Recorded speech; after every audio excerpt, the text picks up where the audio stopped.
Igor Tcherny, bonjour, vous êtes directeur des transports et du véhicule électrique à EDF. Je voulais vous interroger sur la voiture électrique, en particulier sur les déclarations de M. Ghosn qui s'attend à ce que le véhicule électrique fasse 10% du marché en 2020. Quelles sont les prévisions d'EDF? Alors on est dans une dynamique complètement irréversible et effectivement Carlos Ghosn cite notamment la Chine quand on regarde les investissements massifs dans le domaine du véhicule électrique.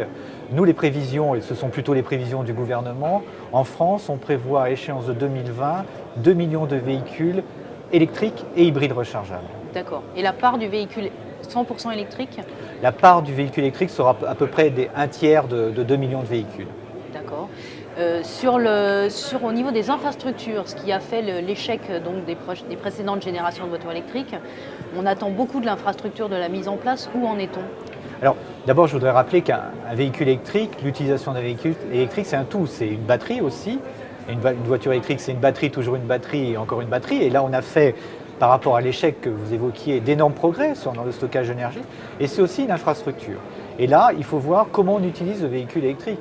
Un véhicule électrique est arrêté, ou un véhicule tout court est arrêté 90% du temps.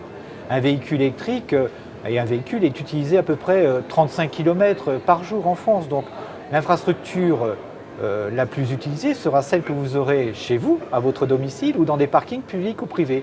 Le reste sera une infrastructure en voirie et représentera quelques pourcents. Donc dès aujourd'hui, on peut commencer à utiliser ces véhicules avec une prise simple, domestique, sécurisée, en se rechargeant chez soi ou dans un parking d'entreprise. Donc on peut dès aujourd'hui se recharger sur une prise, par exemple, comme une prise de four?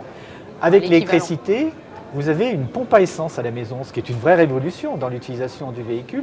Dès aujourd'hui, avec une prise domestique sécurisée, c'est-à-dire une prise qui résiste au choc, à l'eau quand elle est par terre, vous pouvez, si votre installation est aux normes, recharger votre véhicule.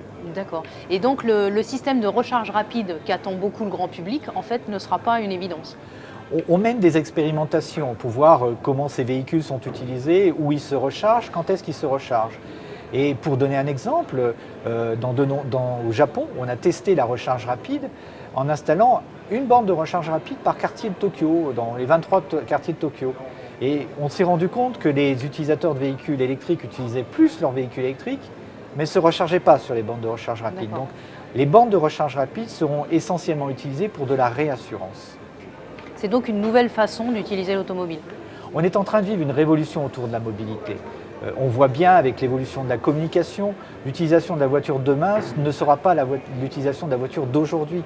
On empruntera une voiture, on utilisera des transports de proximité, on utilisera les transports en commun. Et ce qui est intéressant par rapport à tout ce que l'on voit ici au salon, c'est de regarder comment, dans les villes de demain, on utilisera l'ensemble de la mobilité propre.